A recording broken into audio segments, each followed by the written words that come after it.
Welcome back to the Midnight Gospel, where we fall asleep to stories slower than time itself. Somewhere outside the gates before the crowd, a disciple wakes. The morning still clings to the stones. Even the olive trees look drowsy, their silver leaves stirring softly with the first breeze. The air is cool, gentle. Sand sticks to bare feet as someone begins the day. No one special, just another face among the many drawn toward water. The well is quiet now. The city's noise feels far away.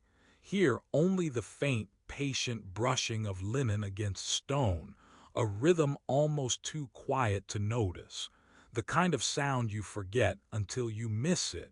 He carries a jar clay, dull and heavy.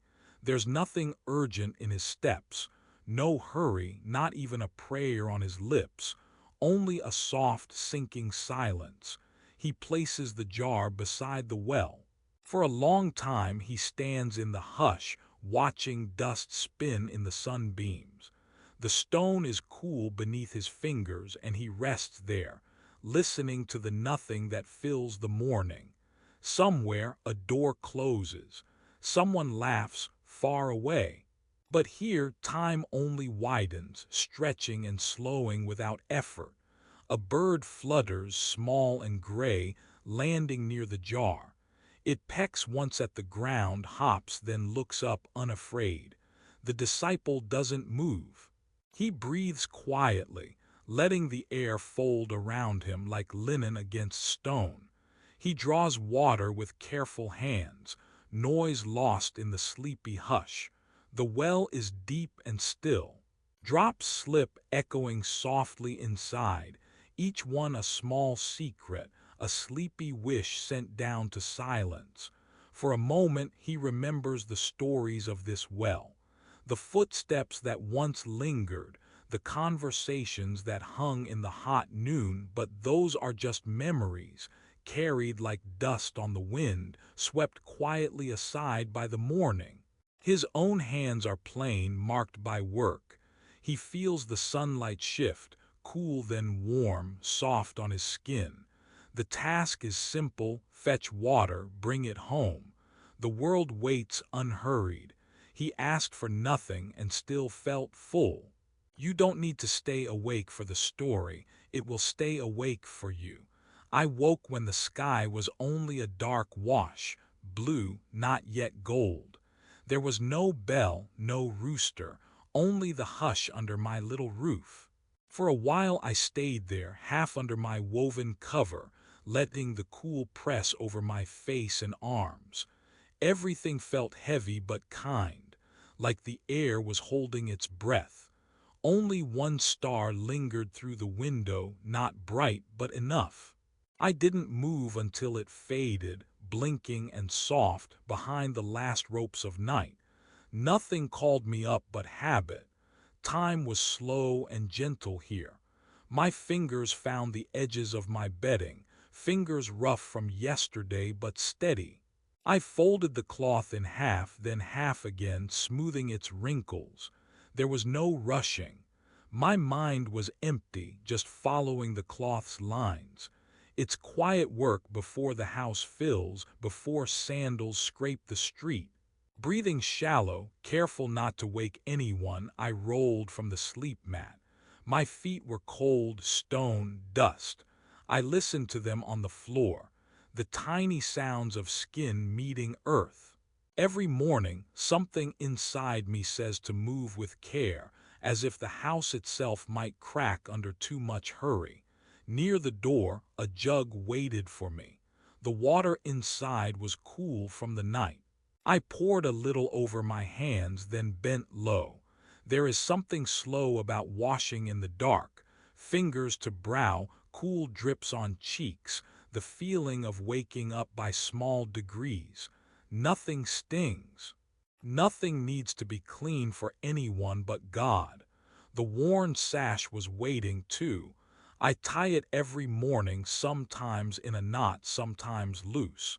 Today it feels easy, frayed at the ends. My name is on nobody's scroll. I don't care much about that. The sash is almost part of my skin by now. In the quiet, you can hear things you never notice in the bright. Beyond the walls, out where the sand mixes with bits of last year's grass, there are date palms. When the wind stirs even a little, the leaves talk to one another, a slow, papery sound, almost like water running through a sieve. I learned the sound as a boy, sitting under their shadow, pretending to sleep while my mother's hands picked bits of straw from my curls. Now, in early morning with nothing else awake, it feels like prayer or something even deeper than prayer. Just a listening, nothing asked, nothing needed. Let this moment stretch. I stand very still, letting the world be empty for a while. The house holds its darkness. Nothing creaks except my thumb along the rim of the jug. No one is watching. No one will remember how I stood here, quiet as the cloth drying on the line. It's a good thing, I think, to be so small in the morning. I rinse my face again. Sometimes I do it twice just because it's cool and the day will get so hot. The water, catching a sliver of pink from outside, almost glows in my hand. Maybe it's a miracle, or maybe it's just the sun climbing where I can't see yet. I won't tell anyone, it's too small for a story. The market is silent still. Even the dogs are asleep, noses tucked under tails. I sit on the stool by the window and watch for shapes against the wall, not people. Not yet, just the first swing of a branch, the edge of the world turning over. Breathing here is easy. Nothing to decide or do yet. I rest my chin on my knee. The night listens with you, they say once, long ago. A tired man sat by a well around this hour. John says his name, but we heard it only in whispers. He rested beside the stone and waited for someone else to wake, someone to come with water. I think about that sometimes, how even holy ones get thirsty, how even prayers begin in silence. No one noticed at first, but the sound of the well and the stir of morning belong to him, too. Even this silence is holy. A neighbor stirs behind the wall but doesn't leave her bed. Somewhere a hen shuffles beneath feathers. These aren't special sounds. They are just what mornings do. The world turns over softly and nothing needs to hurry. I lean my head back and listen to the palms.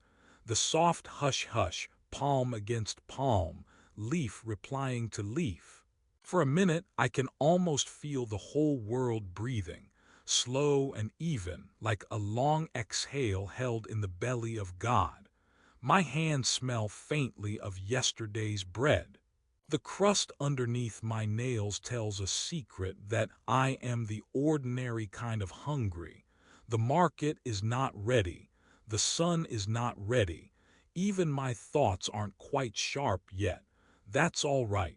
I close my eyes and give thanks that mornings, like stories, do not need my permission to begin again. I run my thumb along my sash, feeling for the bit where the thread is loosest. A small, kind imperfection. If the Messiah came through the door, I think he might sit on this stool and say nothing for a while. Just waiting, just breathing. Let this moment stretch. There are mornings for running, but this is not one. This is for looking at the ceiling, counting the tiny cracks in the mortar, feeling the weight of my own bones waking up slowly. I hear someone in the lane shuffle past, not hurrying, not singing. Maybe she is tired. Maybe she is praying. Maybe just awake like me before the heat comes. If I listen and do not force the day, sometimes God sounds close. Not with voice or thunder, just the patient friction of palm leaves outside, the drip of cooled water in a clay pan, the way my chest rises and falls. You can stay in bed if you want. The sun will wait. The chores will wait. Even the market will wait, and the well will remember your name later. Let yourself linger here. The light grows, slow as honey sliding in a bowl. My eyes are dry, but the chill is gentle. I blink. I wait. I notice everything and nothing together, the bird that hasn't started singing, the tiny dent in the wall, the way my pillow smells like a safe place. Outside, the palm trees still murmur, far from worry, far from hunger. Their hush is not a command, it is an invitation to be here for a moment in nothing but breath. Let the silence do the work. With the world unopened, I fold my bedding once more, smoothing the crease just right.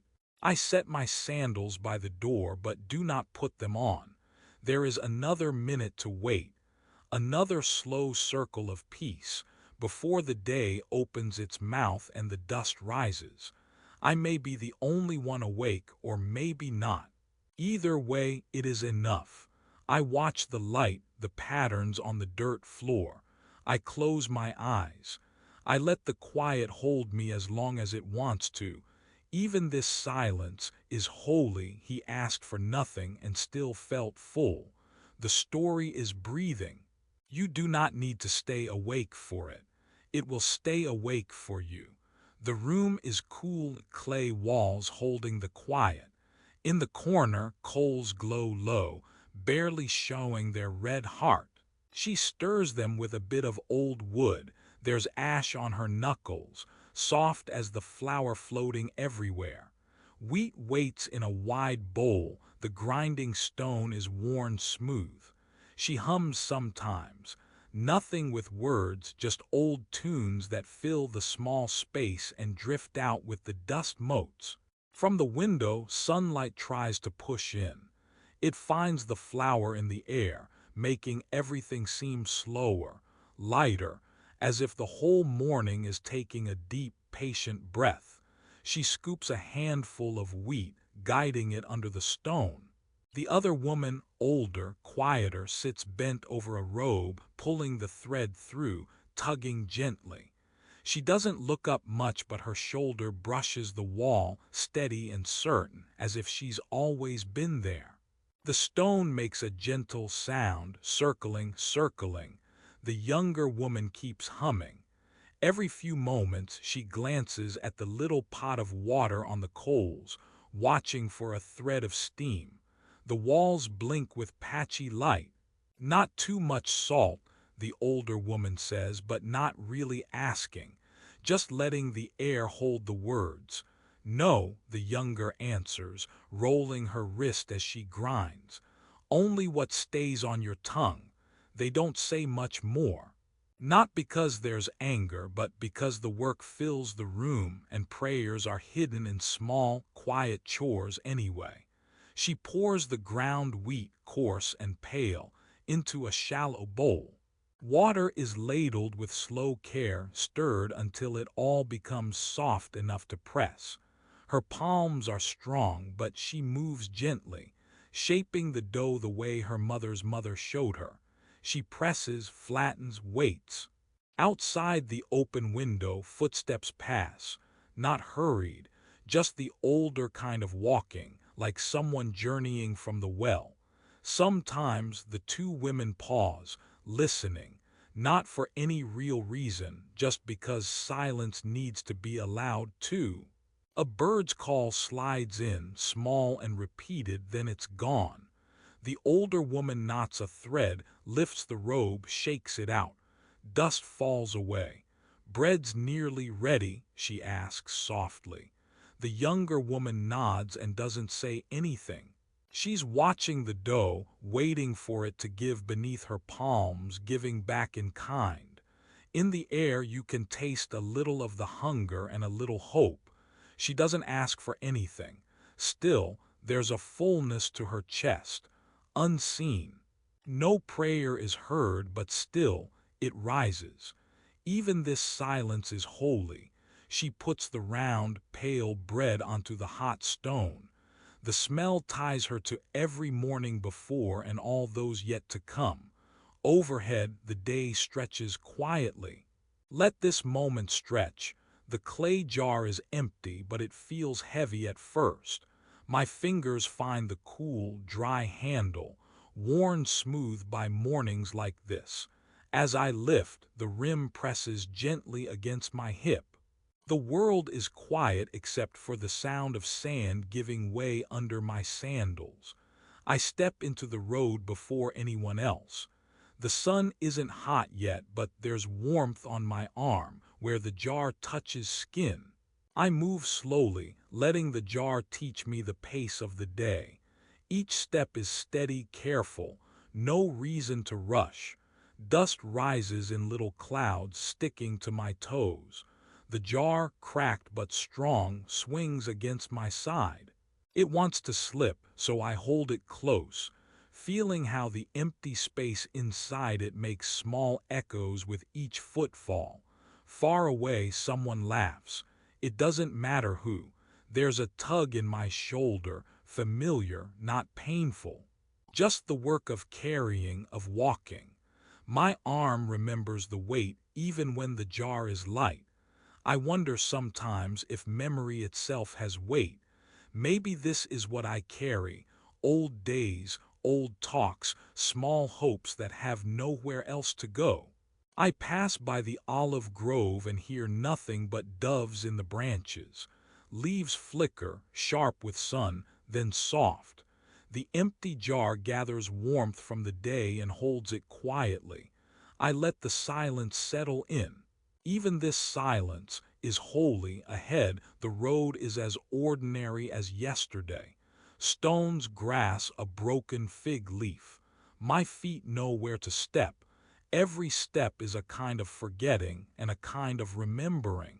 I shift the jar to my other hand, feel the balance change. The ache moves, but it stays with me. Somehow it feels like company. No one calls out. No one sees, but I'm not lonely. The well is still far off, hidden from sight. Sometimes I pretend I am just walking nowhere. The empty jar doesn't mind. Let this moment stretch. I rest a little, shift my weight from one foot to the other, breathe in dust and sunlight. I look down and watch an ant cross the road, carrying something heavier than itself. For a moment, I stand still and let the day go on without me. There's a patch of shade behind my neighbor's wall. I wait there, letting the cool, silent morning settle across my shoulders. The well is quiet today. Even the flies seem slower, dragging their wings, floating instead of humming. Dust hangs in the air, golden and unmoving, except when someone's feet shuffle past, carrying an empty jar or a tired old broom. I think about the water more in these dry months, not with hope exactly. More like an old habit, something I learned before I knew words, the way you know you're hungry or you know the day is ending. I don't rush. Most of the village is still inside, waking slowly, folding their blankets and washing their faces, making room for the small beginnings of work. My hands feel the old rope. My feet remember every loose stone along the path. Someone else waits ahead of me, her eyes far away, half watching the birds and half following the cloud of dust moved by her own skirt. We nod but don't speak, as if our voices might belong to the silence instead of us. The weight stretches on, soft and slow. I rest my jar against my side, feeling the curve of the sun-warmed clay, noticing the mark where my mother mended a crack last season. Some things hold together, even after the first break. Some things pour out, some things stay. Sometimes, just touching the jar, I remember voices from the kitchen long ago, and the small comfort of sitting close, listening, like water pressed to lips after a long walk home. It's my turn now. The stone rim is cool, pressed smooth by hundreds of hands before mine. I feed the rope, careful, steady, so the jar doesn't tip. There's the sound first, the hollow thump, then a deeper silence, and then at last, water, gentle and slow, folding around clay.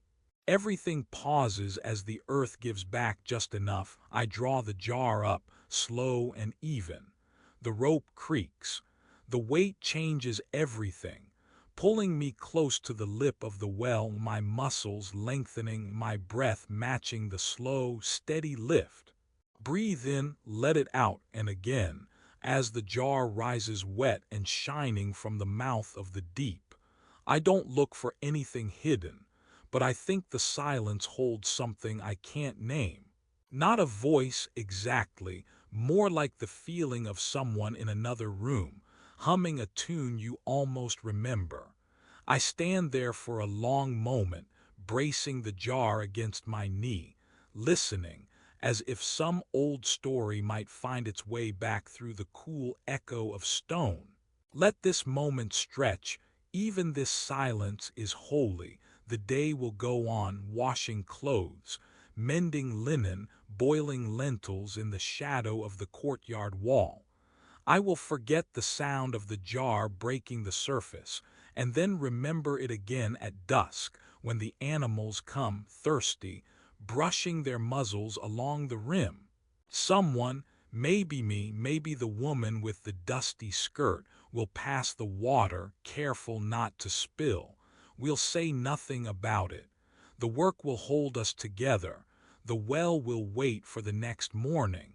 But something inside, all settled and full, will echo long after the water is poured. The night listens with you, the light changed slowly, and no one paid much attention. When the sun was overhead, its warmth pressed close against the day, and the world seemed to hold its breath, even if no one meant to.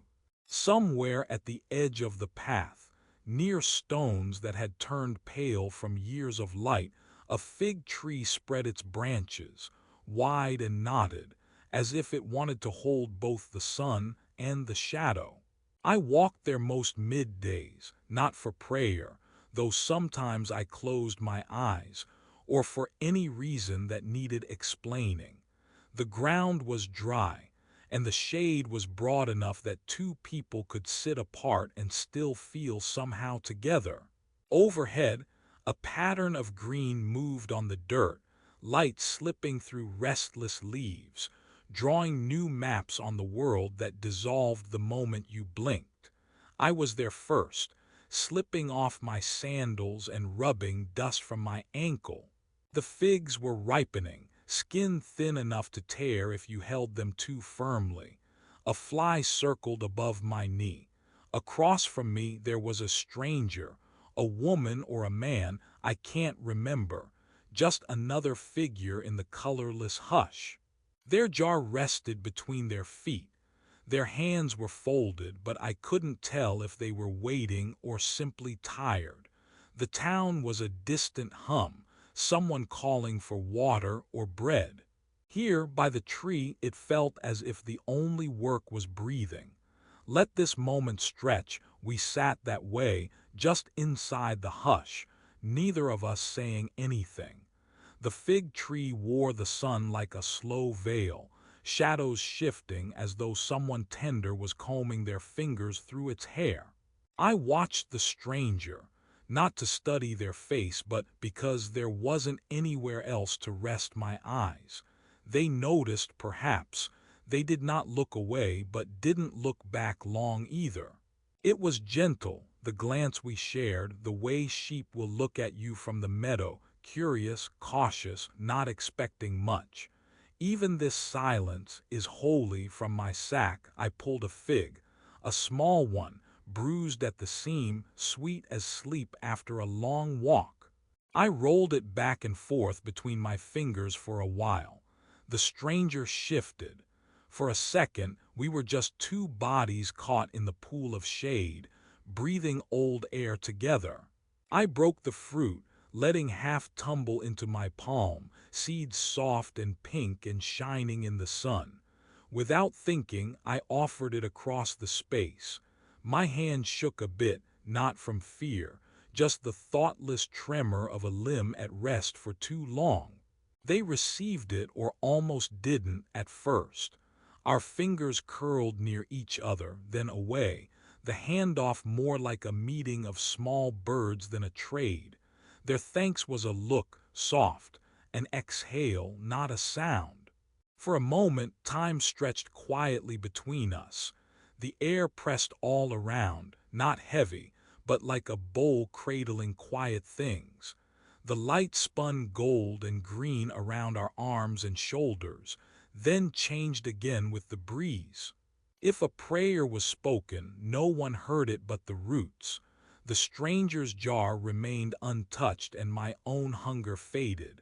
Somewhere past the tree, a goat stamped once, more dust, more sunlight filling in behind shadow. I pressed my back against the bark, felt each rough plane. The stranger leaned their head, closing their eyes. Not sleep, but something like it, a permission to rest, to be seen without needing to answer. Let the quiet become its own prayer. Every few moments, a new cloud passed. The shapes on the ground became loose nets, picked apart by wind, rewoven by sunlight. I thought of old stories about wells and water, about meetings under trees, but none of them came all the way into our world. This was just two people who did not ask for anything and still felt full.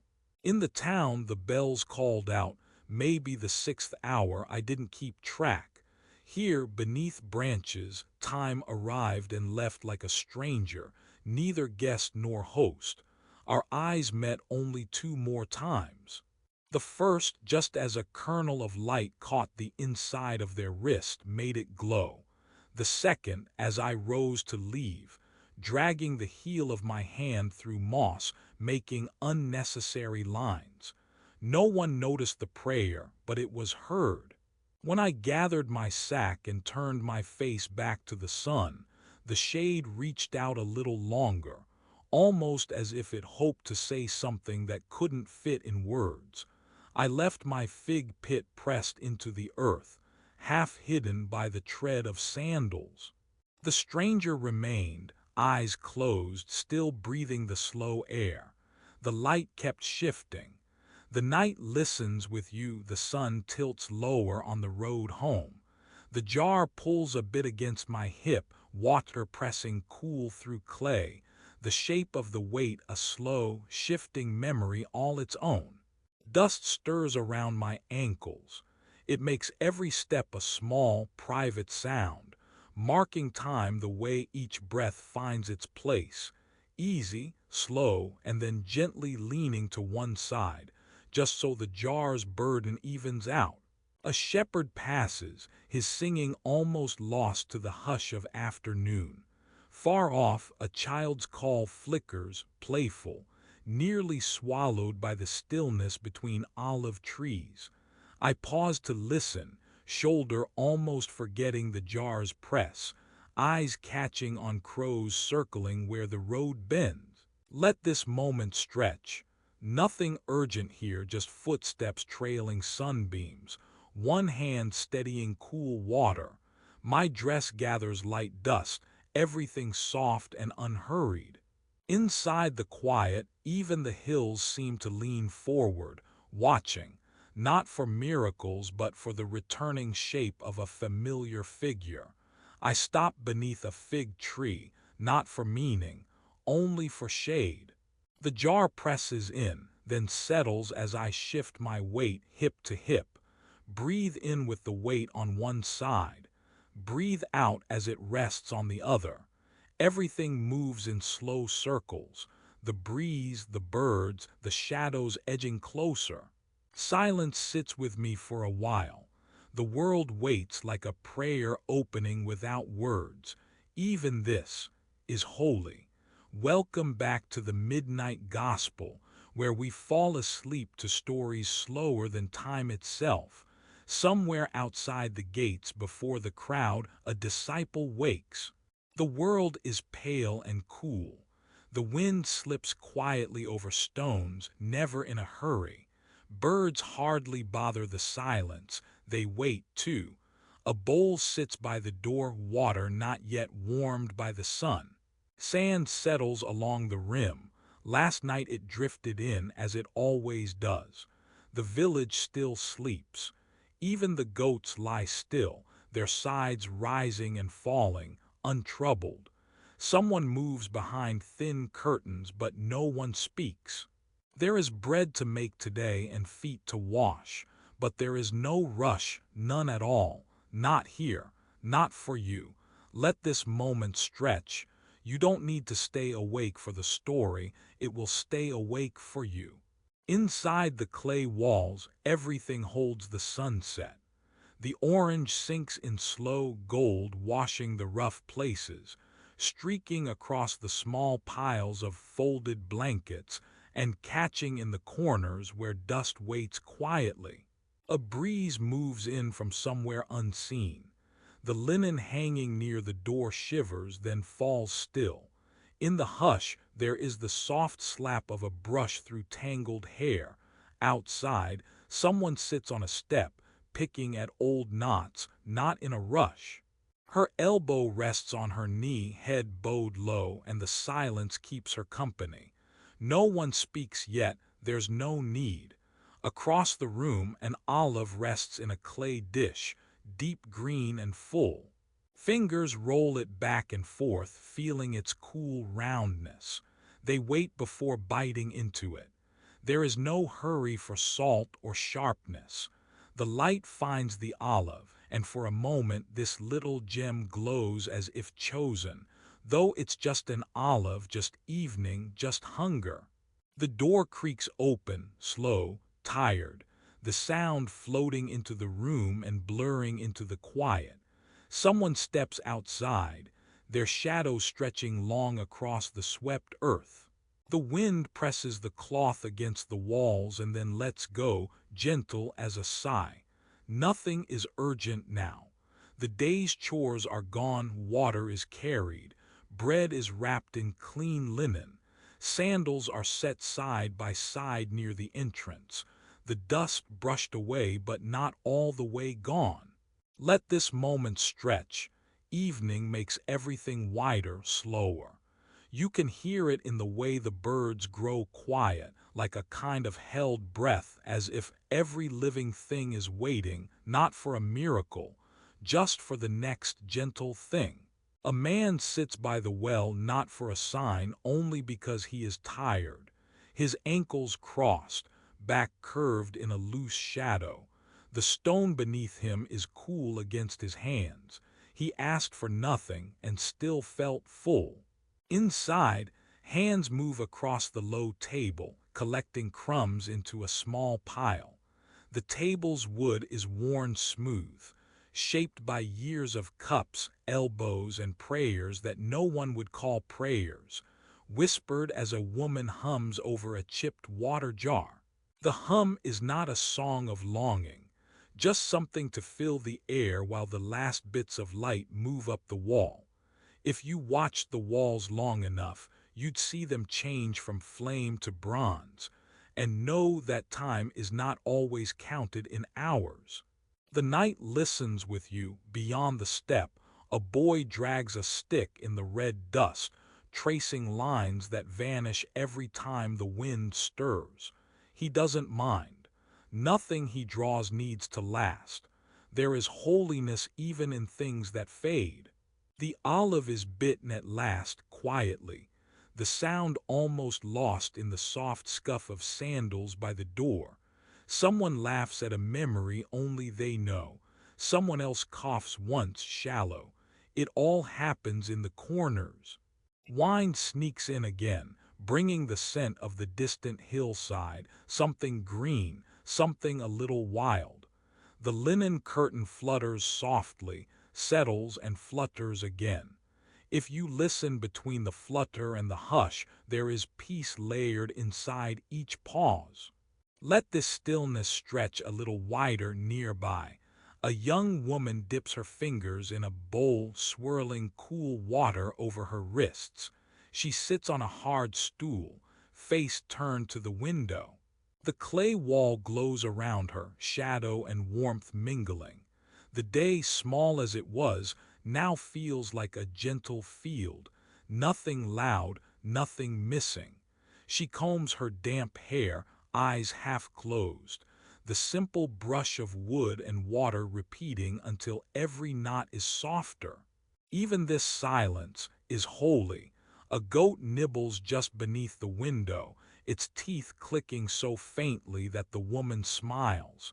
She does not shoo it away. There is room for every creature in the long twilight. There is room for forgiveness, and nothing needs to be said about it. Inside again, someone folds a garment, smoothing each crease as if it matters. Outside, a low door swings on tired hinges, squealing in the wind, then falling still when closed. Feet move slowly, not rushing to finish but letting motion be part of the quiet. A little girl leans against clay, knees pulled to her chest, watching the olive light fade. A moth floats near her, brushed by dusk, not noticed, still sacred. The house is too small for secrets, but everyone keeps their thoughts anyway, letting them sift through their hands like the sand on the threshold. Let this fading gold stay a little longer. Night is more than the shadow. It is the space for things to be as they are. Someone pours water from one bowl into another, pausing as the stream breaks, then returns. The sound is a soft echo. There is prayer even in this, not asking for an answer, just letting the act be enough. A fig is split open, eaten in halves, the sweetness slow. There is no need to remark on the flavor. Things are good as they are, and God likes quiet company. For a moment the clay wall feels warm against a palm, like a memory held but not spoken aloud. The sky is not purple yet, not fully, just bruised around the edges. Time to loosen the hair, time to lean into the hush, to breathe without counting. The night listens with you near the door. Sandals are lifted and shaken out. Sand patters soft against the doormat. Each grain has been somewhere holy today, even if it never noticed. Someone gathers the day's bread crust in a cloth, tucks it away for the morning. It is enough. Someone seats themselves on the floor, hands behind their head, eyes closed to everything but the faint shift of light. There's fullness in resting where you are. A chair rocks slowly by the wall. The wind sighs across the window one last time. Candles are not needed yet. Shadows understand their place and wait kindly. Let this evening be wide, wide as the desert, wide as the well, wide enough to hold all the days between thirst and fullness. No one noticed the prayer, but it was heard. And now everything is still, and God passes by quietly as the light slips off the clay. All is ready for rest. There are evenings when the air feels almost whole, quiet at the edges, like linen folded in a basket at dusk. I set the clay jar outside my door to let the dust fall off by itself. Someone had been talking all morning about something important, words that sifted through the market, landing softly in the shade beside the well. But most of us were busy collecting water, peeling away the hush from another simple day. Somewhere, barely out of sight, a teacher rested by Jacob's well. People in the lane spoke his name, not too loud, just in case hope could break if you gripped it too tightly. I heard a woman ask for water. No one leaned closer. I had cloth to mend and bread to watch as it browned beside the coals. Still, you can taste it, the sweetness in the air when lines and questions slip between people. I remembered my mother's hands, wringing them when she didn't understand. She would sit with her feet in the dust and say, "You don't have to know. This evening is made from that kind of not knowing." Light crawls up the wall, then fades until it scrapes the floor. It leaves behind warmth, with nowhere left to go. I put the flatbread away before the moths could gather and pressed my palm to the door frame, just to feel the coolness settle under my skin. He asked for nothing and received peace. I hear it, soft as goat's milk poured in a wooden cup. Again, he asked for nothing and received peace. There's a gentleness in choosing stillness, in letting the questions rest like stones beside the fire. No one noticed the prayer as I swept the small room, dirt shifting from corner to corner, but it was heard. Even this silence is holy. I could have spent the night wondering why some voices are answered and others wait. But the day lowers itself gently, like soft fruit from a branch. Even the dogs at the door forget what they are waiting for. Let this moment stretch, slow as honey from the ladle, slow as knees bent on cool earth. I watch the quiet linger past my window. It is enough. He asked for nothing and received peace. The words fill the space like lamplight on a cracked wall. There's no vision, no certainty. Only feet pressed flat to the floor, and the shape of a day set down gently, unbroken. I close my eyes with dust beneath my nails. I breathe and the worry slides back into the dusk. The night listens with you, contentment waits in the cracks of not understanding.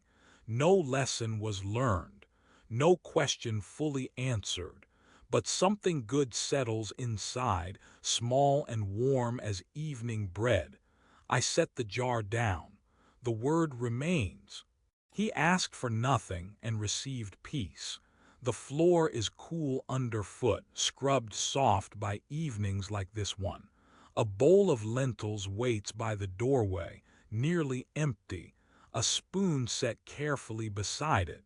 No one says it out loud, but everyone knows. The day is tired. I fold a cloth over a pitcher to keep the dust away. The sky beyond the shutters is the color of watered milk. Someone's sandals have been left, one upright, one resting on its side, as if the owner meant to slip them on and changed his mind. A small oil lamp, shallow as a thumbprint, glows honey yellow. The flame is quiet and close, flickering against the jar I set nearby to catch its warmth. Sometimes the lamp pops or leans. Tonight it settles into a hush that draws the room down around it. Shadows climb up the walls. They move, but slowly, like the edges of a blanket being pulled a little higher. I let my hands fall open beside me. There's nothing left to hold. Even the air feels folded, pressed down flat by the sun leaving for another place. I do not hurry. There is still something holy in not finishing. Every neighbor's window darkens, one after another, and I listen. The hush of water poured out, the creak of rope pulled tight for the gate. The day drifts off in bits just as it arrived, in the background half dreamed. A reed brush waits for me, resting in a chipped cup. I unroll a scrap of parchment. It edges curling back, stubborn, but I press it smooth. With what oil is left in the lamp, I copy a bit of scripture I heard by the well. Only a few words. No reason to rush. I write them twice, though, my hand moving steady, my mind slower still. He rested because he was weary. There is comfort letting the words sit untouched. No one but me will see them. That is enough. Tonight the door fits its frame with a gentle sigh. The basket of bread is mostly crumbs. I tuck the parchment into a fold of cloth. It is cool to the touch. Someone coughs somewhere farther down the lane. A small, ordinary sound, neither needing attention nor avoiding it. Not every voice hopes to be heard. The oil in the lamp pulls in on itself, shrinking smaller until the shadow fills its place. I sit a long while, tracing the cracks in the floor with my thumb. Counting them would take hours, but I don't. The room holds its shape in the dark. The bench at my back could be anyone's. Tonight it is mine. Let this moment stretch. Breathe in. Let go a little more. There are rooms like mine up and down this hillside, doors closed, fires out, hearts slowing to the same gentle tide. The world narrows down to my lap. Linen, a half-cut fig, the lines I wrote, none of them finished, all of them enough. Even silence seems heavy right now, thick as wool pulled over tired shoulders. If a prayer stirs in my chest, I keep it quiet. No one needs to know, least of all me. A single moth drifts past the lamp, careless and silver. It leaves behind a thread of shadow on the wall, and then nothing. The list of things not done grows shorter as I forget them. Time steps softly where I cannot follow. I press a hand to my chest, feeling the day in my heartbeat, a slow remembering, a gentle letting go. Tonight the bowl of oil will burn down to nothing. Tomorrow I could fill it again, or let it stay empty for a while. Sometimes to rest is to honor what passed through my hands, the meal, the brush, the unattended sandals, the small piece of scripture barely holding the night's edge. I do not need to finish anything. I do not have to be needed at all. There is no work left, only waiting for sleep to find me, as it always does without asking first. Even this silence is holy. The fire's last breath flutters, then stills. I lie down in the dim room, knees to chest. Outside, the air settles under its own weight. Even the stray dogs lie with their eyes closed. The moon makes a path across the floor, then fades. I let my gaze rest somewhere between remembering and forgetting. The night listens with you. There is no sound to mark the passage now, only my breath, where it goes, how it returns again. Each time slower, quieter. A kind of trusting in my own small way. It is enough to let